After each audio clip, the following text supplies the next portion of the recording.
ओम सहना भवतु सहनौ भुनक्तु सह वीर्यं करवावहै तेजस्विनावधीतमस्तु मा विद्विषावहै।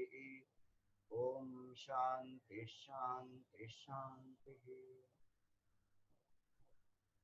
ओम सदाशिवसमारंभां शंकराचार्यमध्यमाम् अस्मदाचार्यपर्यन्तां वन्दे गुरुपरम्पराम्। श्रुतिस्मृतिपुराणानाम् आलयं करुणालयं नमामि भगवत्पादं शङ्करं लोकशङ्करम्।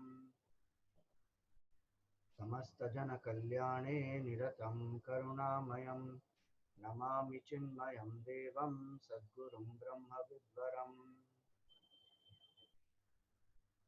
सर्ववेदान्तसिद्धान्त गोचरं तमगोचरं गोविन्दं परमानन्दं सद्गुरुं प्रणतोऽस्म्यहम्।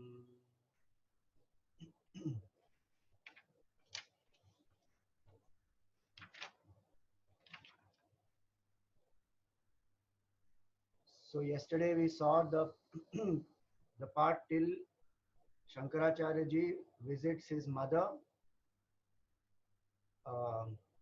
in the last few moments of hers and composes the Shiva Bhujanga and Vishnu Bhujanga.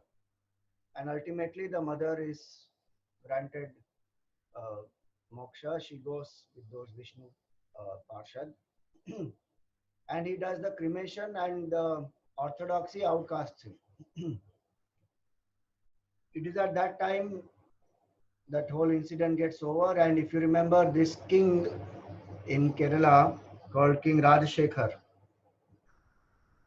he had come to Shankaracharya ji when he was very young, and Shankaracharya ji was just before he left for Omkareshwar.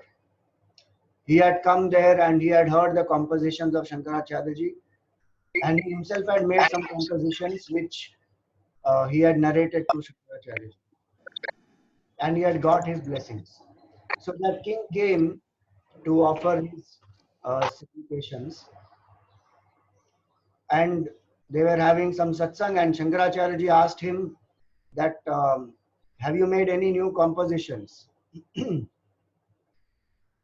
So the king said that no, he hasn't made, and in fact the earlier compositions that he had made, they had got burnt in fire, and he was having some regret. So Shankaracharya ji told him not to worry, and he repeated the entire composition, all the three compositions of that king. And that king again noted it down. So in that way, Shankaracharya ji shows just his memory power. That how kind and compassionate also, that he could remember all of them, all those compositions, and then he could bring it out also for the king.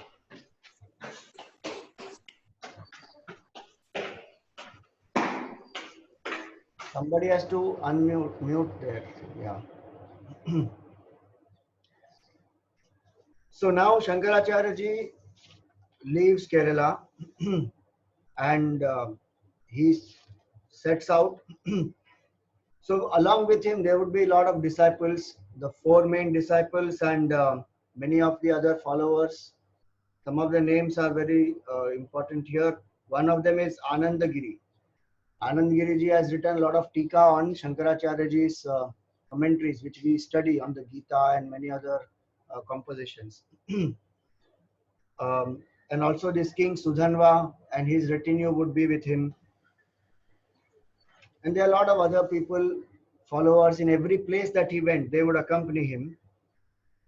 What would Shankaracharya ji do in every place that he would go? He would visit the temples, he would have discussions, he would reinstall certain deities, certain methods of worship which have become decadent. He would give proper prescriptions. Like in Guruvayur, he has given the whole prescription of how to do the puja, what has to be done, etc. So along with being an Advaitic master, he was also somebody who was able to reach out to the masses and ensure that the Hindu culture and its glory is restored based on the principle of Advaita Vedanta.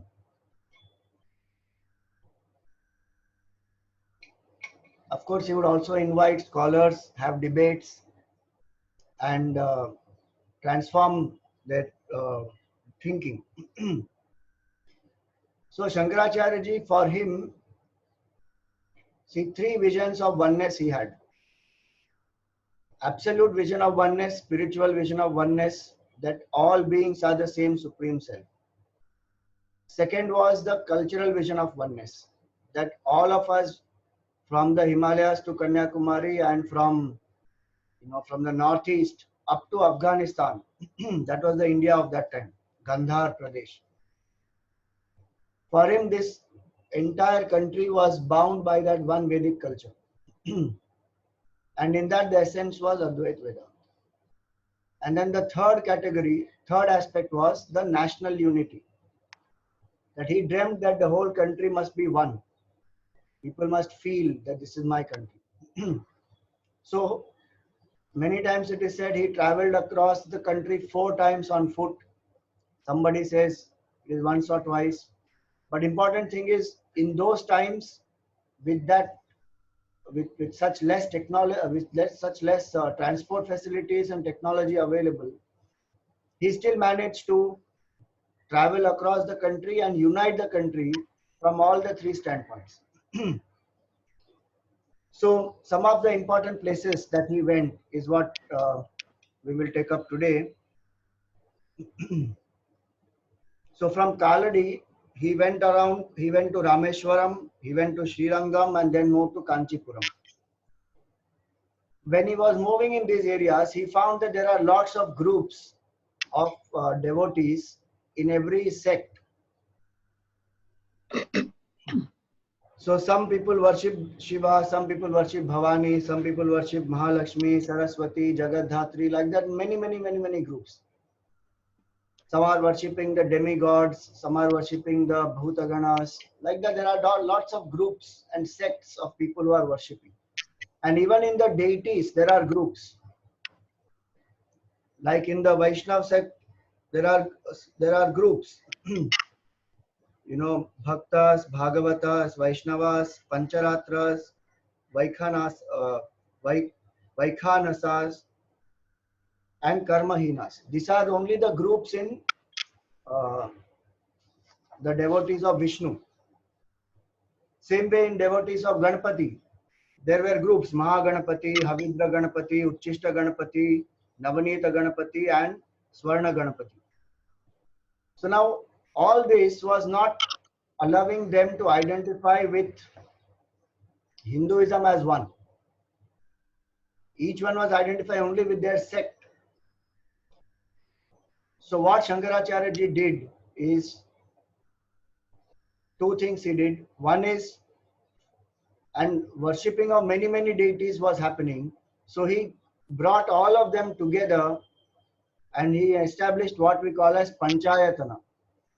So Panchayatana means 5 altars of surrender. So he said Shiva, Vishnu, Shakti, Surya, and Ganesha. Some people also say Shanmata, so they also say that Subramanya or Kartikeya. So Panchayatana or Shanmata, there are 2 different opinions. So all the various forms of worship got classified, as far as the worship of the form is concerned, got classified into these 5. And those who would be able to worship just one form, make it as the Ishtadevata, that would be their form. But otherwise, in a family, there would be 5. In the puja room, there would be 5. So that if any person, whoever likes whichever form, they may like to worship that particular form.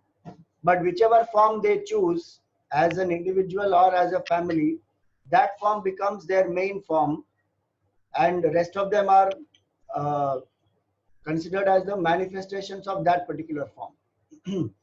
So this way he organized the worship also and brought a certain oneness that under Hindu culture we believe in this Panchayatana, and the Supreme Lord is worshipped into any of these five forms, and one form of that being our main form.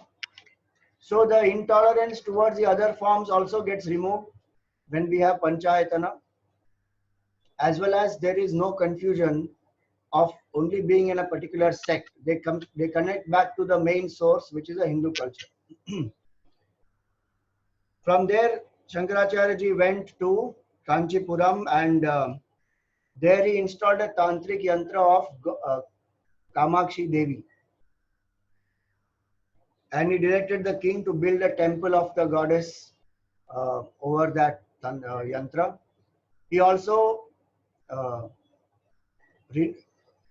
renovated the temples of Lord Vishnu and Lord Shiva. So Vishnu Kanchi and Shiva Kanchi, those temples also were renovated by him. From there he goes to Karnataka, to Vidarbha.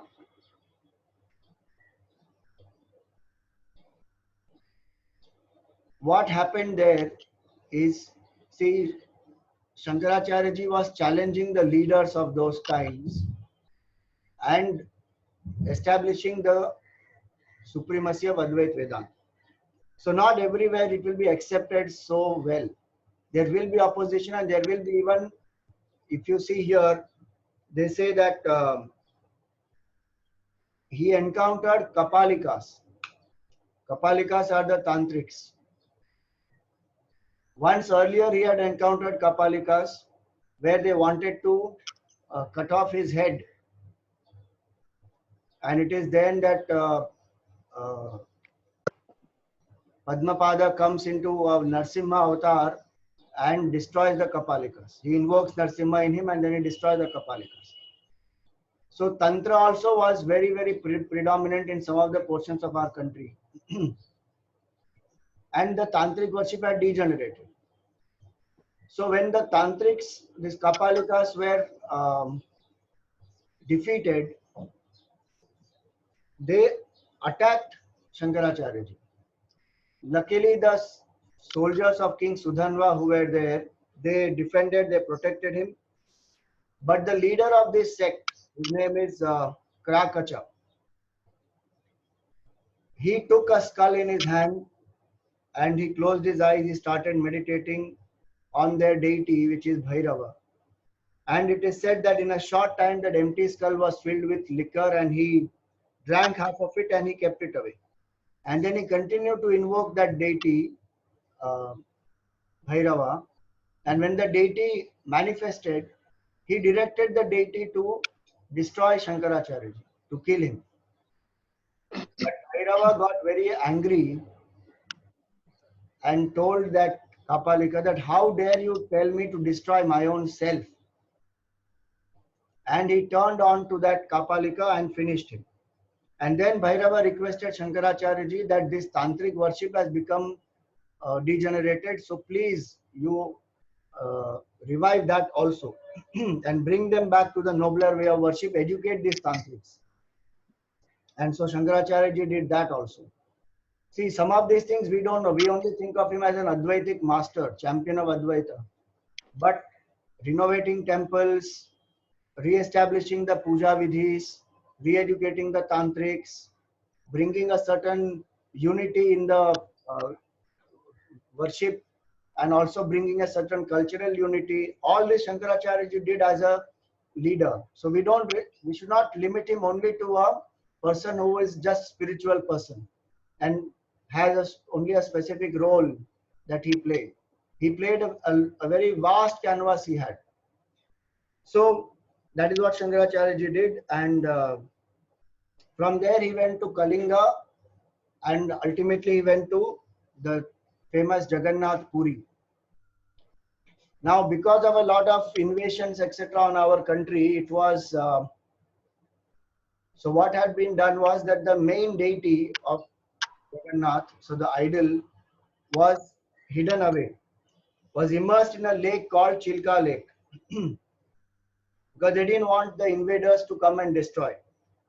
So Shankaracharya ji again took it out, just like Badrinarayan he installed in Badrinath, taking it out from Narad Kund. Here he took out the idol from the Chilka lake, and according to the Vedic tradition, he re-established the worship there, re-established the deity there.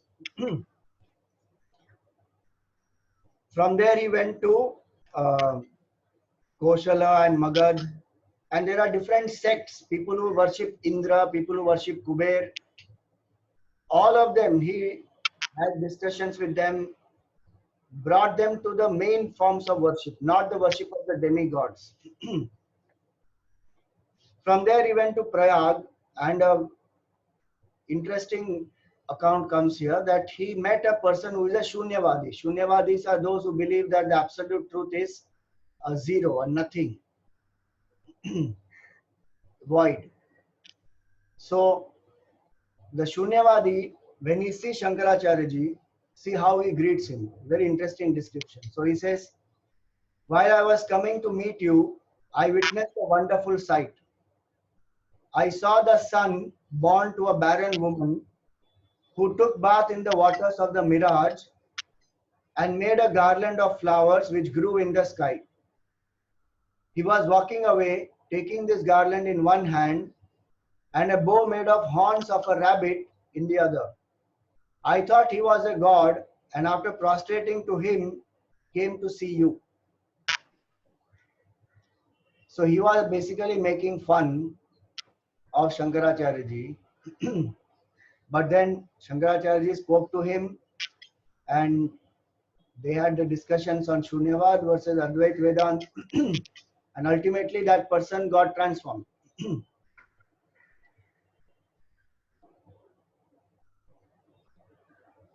People who were worshipping various other incarnations, you see, of Lord, the Supreme Lord in different forms like Varaha, those who are worshippers of the Manu Loka, those who are Gunavadis, those who are Sankhyas,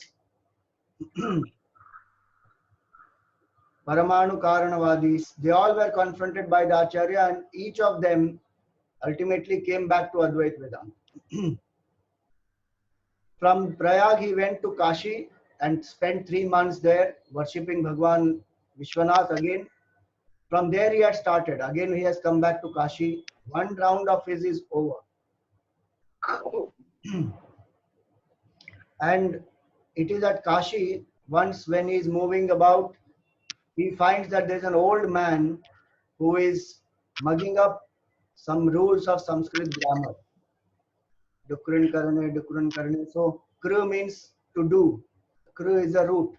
So Dukrin karne, so he was mugging up the grammar rules, and looking at him, Shankaracharya ji feels a lot of compassion that, you know, at this age, why is this person trying to memorize grammar, forgetting the essential truth. So that famous composition Bhajagovindam, he composes there, and first 12 verses, they come out of Shankaracharya ji. He composes them.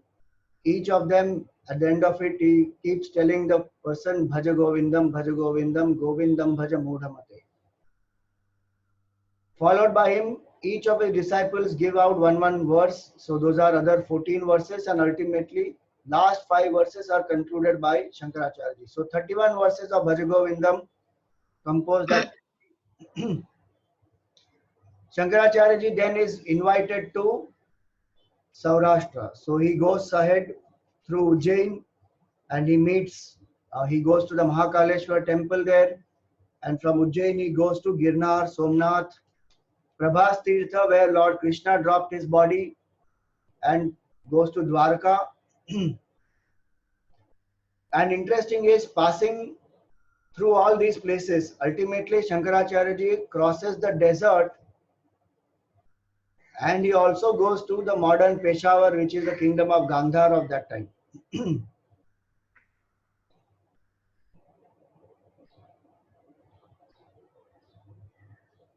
He also goes to the northwestern countries of Bahlika and Cambodia.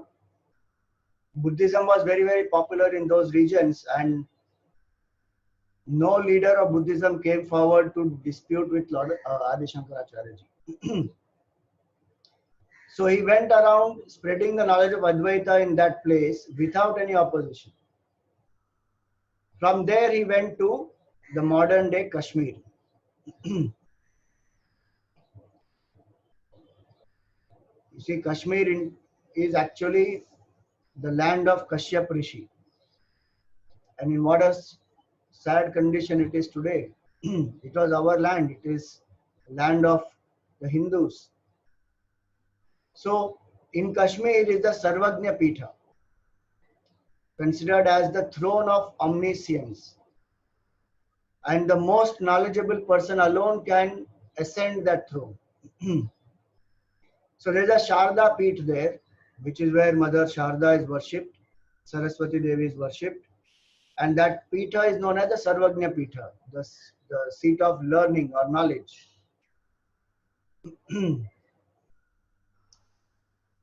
So one who is well versed in all the branches of knowledge alone can ascend that peak. The Brahmins in that place, they challenge Shankaracharya ji, and the disciples of Shankaracharya ji say that please accept this challenge and please take it up. So Shankaracharya ji accepts it, and he wants to enter so the temple has 4 gates. The Pitha has 4 gates. So he wants to enter through the southern gate, and he has to cross layers. So at the southern gate, the first layer he has to discuss with is the people of Nyaya and Vaishya.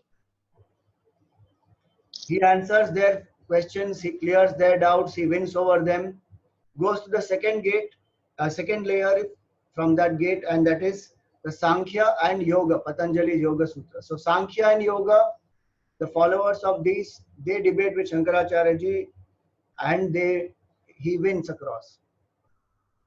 Then come the Jains and the Buddhists that in the third layer. He vanquishes them also in the arguments. And last layer is the Purva Mimamsa, the 4th layer, who are the Karma Kandis. So he wins them also. And ultimately, he holding the hands of Padmapada on his left and Sureshwara on his right, and followed by Totakacharya and Hastamalaka, he ascends the Sarvagnya Peeth. See, Kashmir was a seat of learning, so much of knowledge that the throne of omniscience is in that place. Even Veer Shaivism, one of the few places where Veer Shaivism was practiced by the masses, Kashmir was that place. So Shankaracharya ji ascends that, and he worships Saraswati Devi there. He stays in the temple premises for a few days and holds various discourses, and it is said that he composed the book called Anatma Shri Vigrahanam.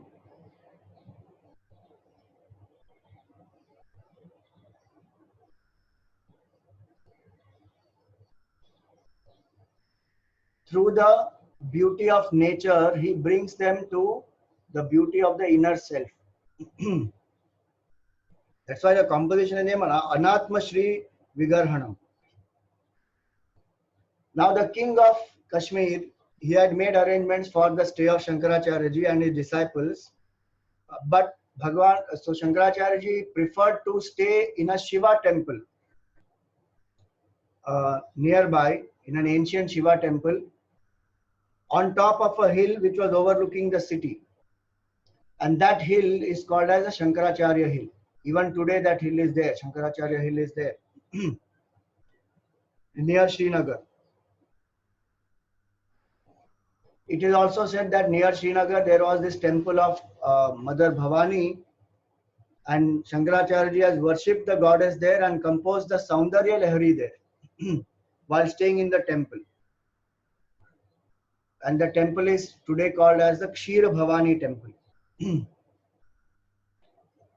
Shivananda Lahari, Saundarya Lahari are some of his beautiful compositions. So Saundarya Lahari is composed by him in Kashmir, in this temple. So from there he comes down from Kashmir and comes to the plains via Takshashila. The place is called Takshashila because the brother of Bhagwan Ram, Bharat, his son is Taksha, and he was the king there. So that's why it is Takshashila. In Takshashila, which was the center of learning, just imagine the educational institutions were also filled with people who were having Buddhistic ideologies. So Shankaracharya ji goes there, has debates and discussions, and he transforms them also and brings them back to the Hindu culture, brings them back to Advaita Vedanta. Because Takshashila was one of the prime universities of those times. So from there he comes to Jwalamukhi, Haridwar, Naimisharanya, Ayodhya, Patliputra, Nalanda, Gaya. Then he goes to Assam and visits the famous Kamakhya temple there. The Devi Upasakas, the Shaktas are very, very powerful there, and they enter into arguments, and ultimately Shankaracharya ji wins. But what happens is their leader, Abhinava Gupta, he casts an evil spell on Shankaracharya ji, and there is a massive attack of dysentery that Shankaracharya ji goes through. So his health deteriorates. So it is at that time that Padmapada gets very upset, and he invokes his favorite deity, that is Narsimha, and he casts a spell on Abhinava Gupta. Ultimately, that disease that was tormenting Shankaracharya ji subsides, and that disease appears in the form of this Abhinav Gupta, and Abhinav Gupta, it appears in Abhinav Gupta, and Abhinav Gupta finally dies because of that evil spell. So this news spreads that the leader of the Shaktas, he cast this spell, and ultimately that spell destroyed him. So all those followers of Shaktas, they come to Lord Shankaracharya ji, they surrender to him, and then they accept Vedanta. So you see what happens is this, in the time of Shankaracharya ji, when he has gone around this whole country, he has revived Advaita Vedanta and brought back the essence to the masses. But today we are in a situation again where some of these people, some of these sects have forgotten this Advaita Vedanta and again come back to some of the old practices which they were doing. So Tantra and many other things and the animal sacrifices and all that has again come back. From there, Shankaracharya ji, so there it is that Shankaracharya ji composed a book called Prapancha Saram for the benefit of the tantric followers, for them to follow Tantra in a more nobler way, with a nobler vision. From there he moves out and goes westwards and comes to the banks of Gangaji. So one evening, after he has finished his Sandhya Vandan and he's sitting on the banks of Gangaji, he finds that a sannyasi comes there who has extraordinary brilliance and splendor. And Shankaracharya ji, through his yogic vision, understands that this person is Acharya Gaudapada. His Guru's Guru, Govinda Bhagavad Pada's Guru.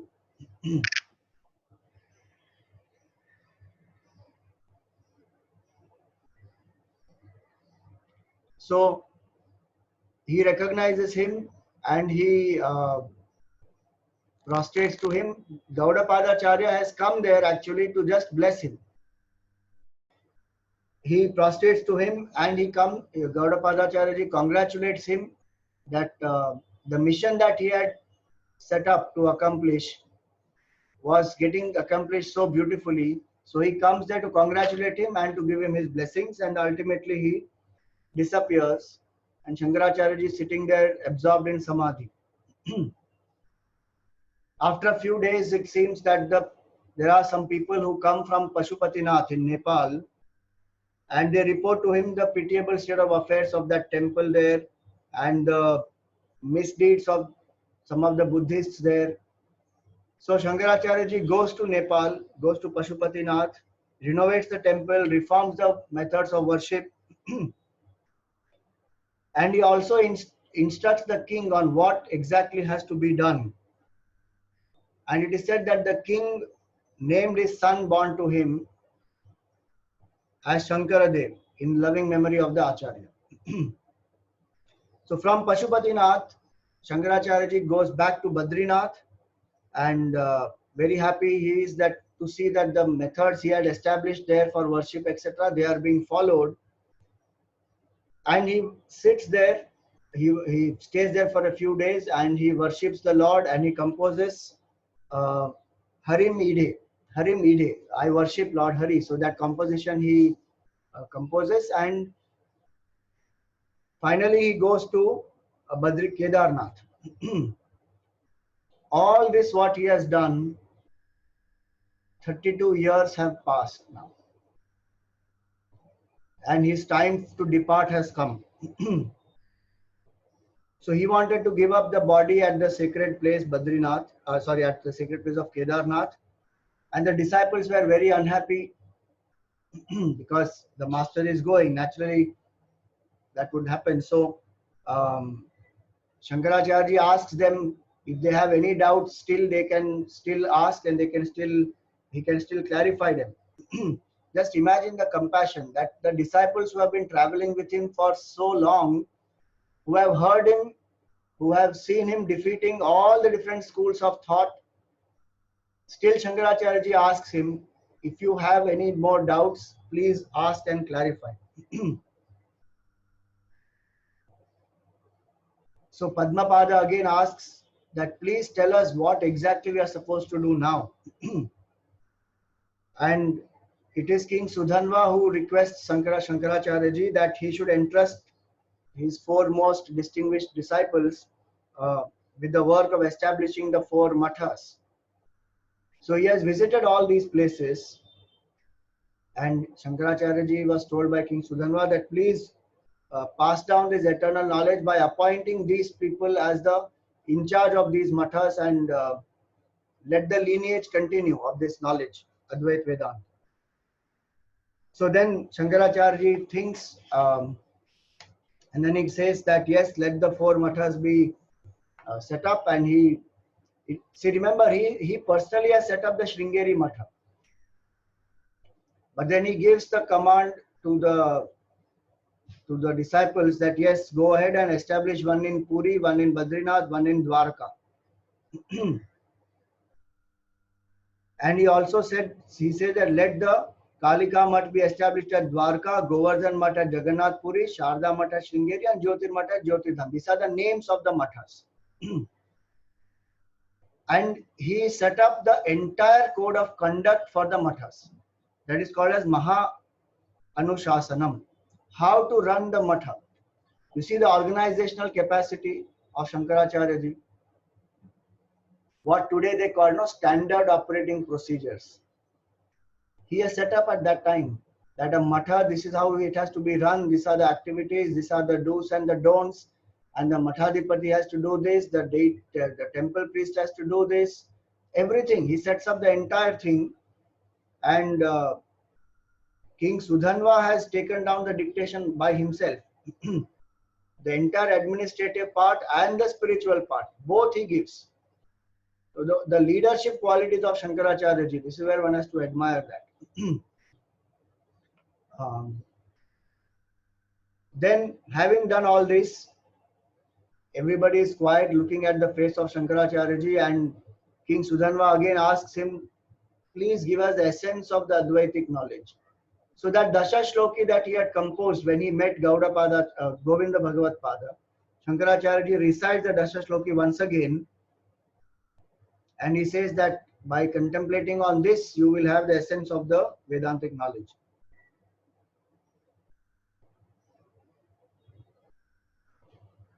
Some people also say that Sadhana Panchakam is the last composition of Adi Shankaracharya ji, which he composed just before dropping. So the new composition that he composed was this, Sadhana Panchakam. He recites the Dasha Shloki, and then A new composition he composes, Sadhana Panchakam, a very beautiful text where he says, he starts with Vedo Nityam Adhiyatam, study the Vedas daily. And 40 instructions he gives, finally ends in Atha Para Brahmatmana Sthiyatam, be established in Brahman. So, having done that, it is said that he just walks away when all these people are sitting quietly there, absorbed in samadhi. Shankaracharya ji, some people say he just walks away behind Kedarnath and he disappears there.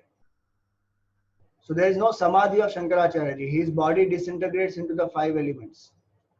And some people say he created a yoga agni and then the body was consumed in that yoga agni.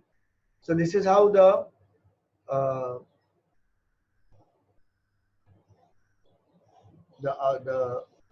end of Shankaracharya ji, 32 years of such a glorious life, and what all Shankaracharya ji has done, his qualities as a spiritual person, as a leader, as an expert communicator, so many things when we see, administrator, a devotee, many such things. He, as a servant of the Lord, did so much of Karma Yoga. What a missionary spirit that he traveled across the country, going to each and every nook and corner and trying to establish the glory of Advaita Vedanta. So I was telling you this whole account is based on Shankara Digvijayam. So there are many different biographies of Shankaracharya ji which are available. But the main thing which we follow here is the Shankara Digvijayam written by Vidyaranya Swami, Madhava Vidyaranya. There's a book of Ramakrishna Mission which is published. One may like to use that book. There are also 2 books. One is in our Chinmay Mission, there is Shankara the Missionary.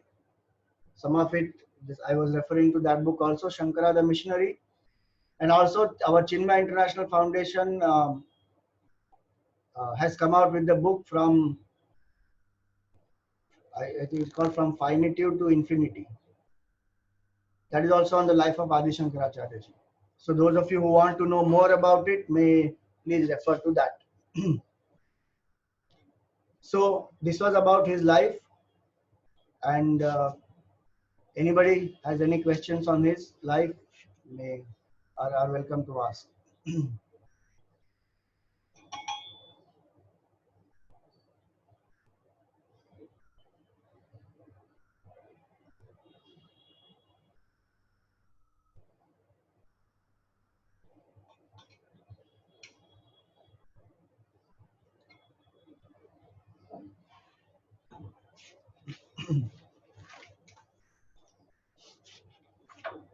Okay, so we had done the invocation, the first verse.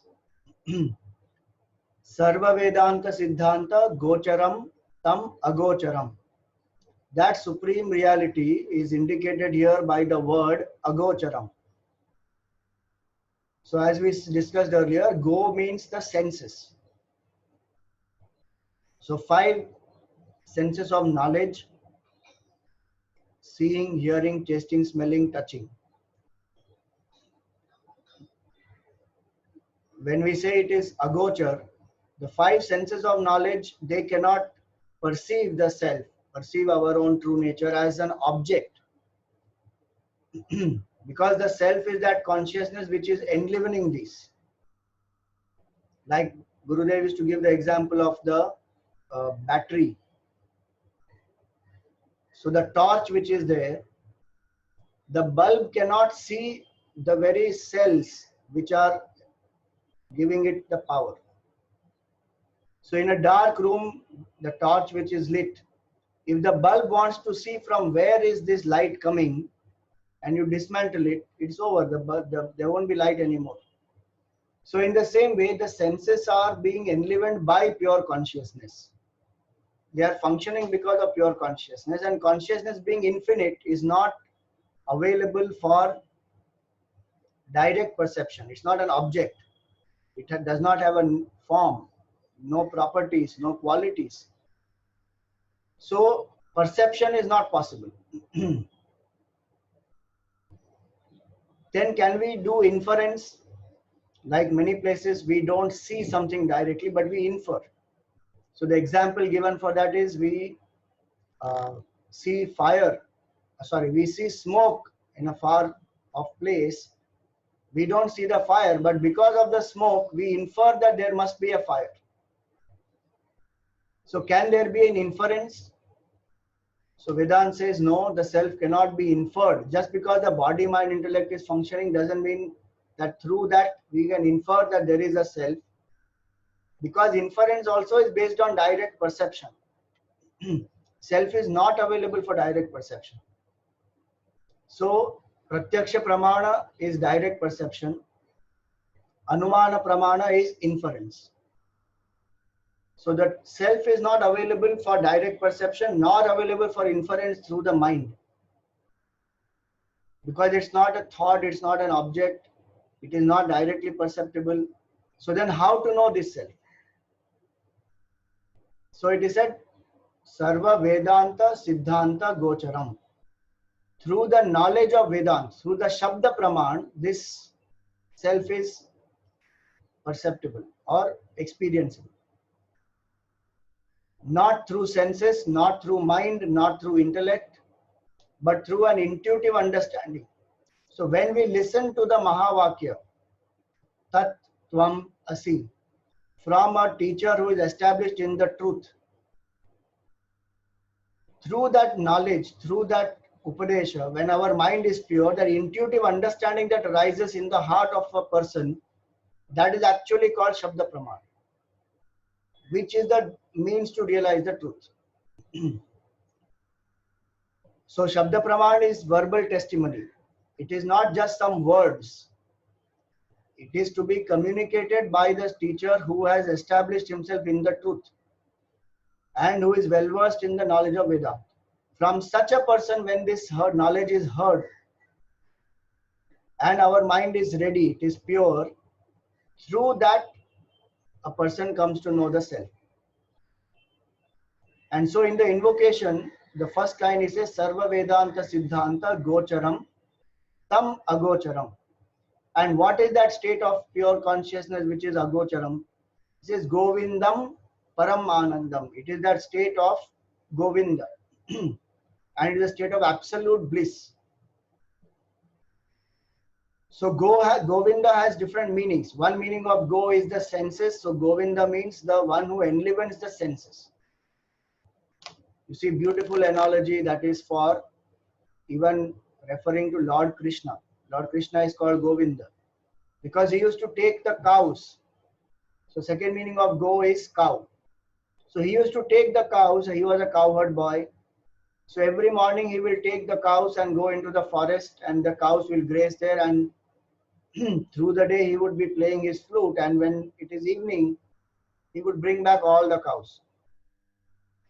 From Vedantic standpoint, that's a very beautiful symbolism that cow is all our senses, and every time we wake up in the morning our senses become extrovert. It is that consciousness which enlivens the senses, so the senses go out into the world of objects and they graze grass, they enjoy the sense objects, and in the night when we sleep, we draw again. So the senses and the mind, they are able to function and they are able to withdraw because of this pure consciousness. So Go means senses, Go means cow. Go also means the earth, meaning one who is the substratum of this whole universe. That is the Supreme Lord, Govinda, the Lord of the earth. Go also means Veda. So the one who is the source of all knowledge, who is the one who is revealed the Vedas. The scriptures say Yasya Nishvasitam Vedaha. The Vedas are the very breath of the Lord. And so that Supreme Lord, who is the support of the universe, who enlivens our senses, who is the very source of all knowledge,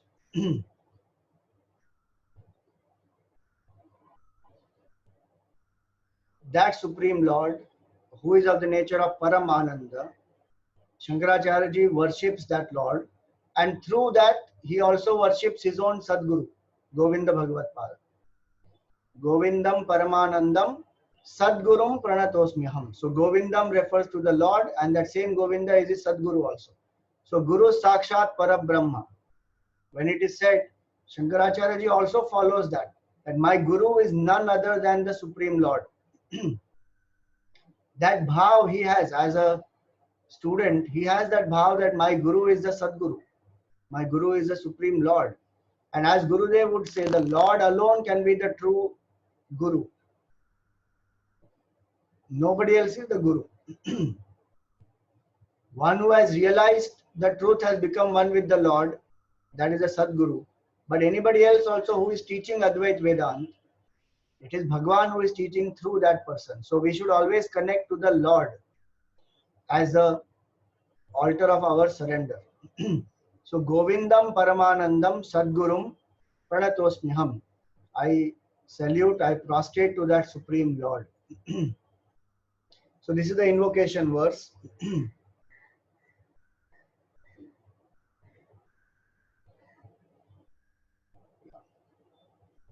Now he goes on to explain the glory of spiritual life and 9 blessings. These are in the order of subtlety, and these 9 blessings are also to help us to understand the milestones in the spiritual journey. How to know whether I am progressing on the spiritual path or not. So this also serves as a indicator of that. So the second verse, today we will just chant it, and tomorrow we will take up the deeper meaning of that. Jantunam narajanma durlabham. You can repeat.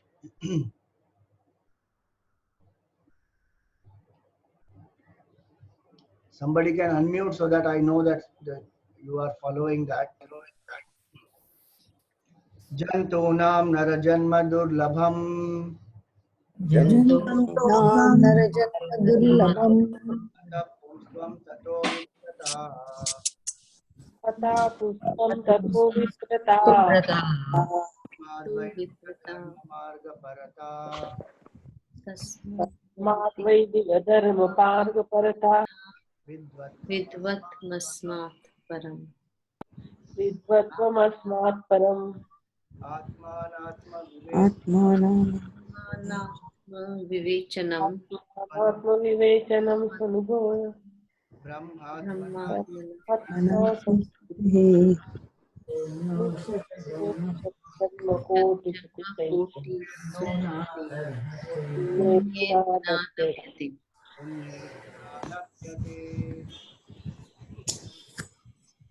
these are the 9 blessings. You say Jantunam Narajanma Durlabham. The first blessing is. Now you can unmute.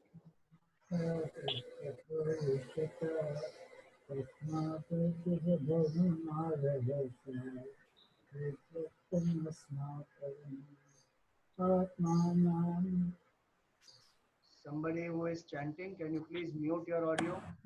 Swamiji can't hear you. Please mute your audio.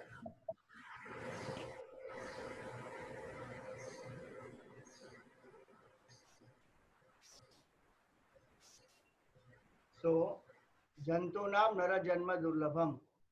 Of all the creatures, it is rare to get a human birth. So this is the order of what is rare. Much more rare to get a human birth than all the beings. More rare human birth is masculine qualities. Swamiji, very sorry, but we can't hear you. Somebody's audio is on. That's the reason why. Sound keeps coming from somebody's audio.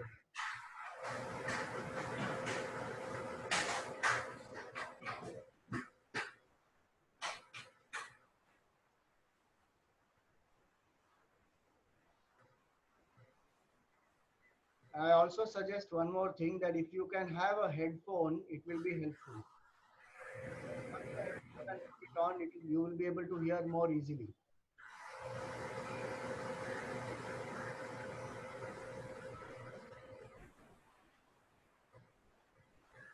Dr. Kedia, your audio is on unmute. Can you please mute it?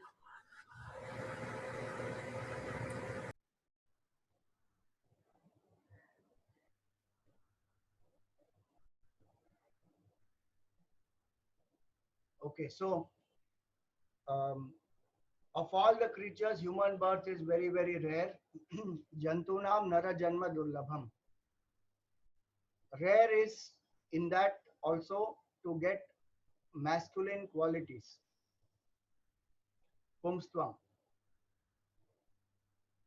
Even in those who have these qualities, the third one is viprata, which is the knowledge of the scriptures. Clarity in the knowledge of the scriptures. Even in those who have the clarity, tasmad vaidika dharma marga parata. Rare it is to find somebody who is steadfast in the knowledge of the Vedas, who is living that Vedic way of life. Tasmad vaidika dharma marga parata vidvatvam asmat param. Having lived as one is living the Vedic way of life, vidvatvam, the wisdom that has come into that person, that is still rare. And through that wisdom, to be able to discriminate atma, anatma, vivechanam, to separate the self and the not self is rarer still. Swanubhavo, Brahmatmana samsthiti, and ultimately the establishment in Brahman and personal experience of that supreme reality is the rarest. So he says here, Muktirno shata janma koti sukritaihi punyair vina labhyate. This moksha or mukti or establishment in Brahman, knowing one's own true self, is not possible unless there is punya of shata janma koti, hundreds of crores of lives. Shata is 100, koti is crore, hundreds of crores of lives. When we have done punya karma, then these blessings are there in our life. So this is, on one hand, this tells us how many blessings are, how rare it is to find all these aspects in one's life. And on the other hand, it is also to know the progress in spiritual life from being born a human. How do I become divine? These are the steps. So we will continue more of this tomorrow. If you have got the commentary of Puja Gurudev, then I would suggest please read the introduction that Gurudev has written, as well as the commentary of verse 1 and verse 2. That would be your homework, and tomorrow we shall connect again.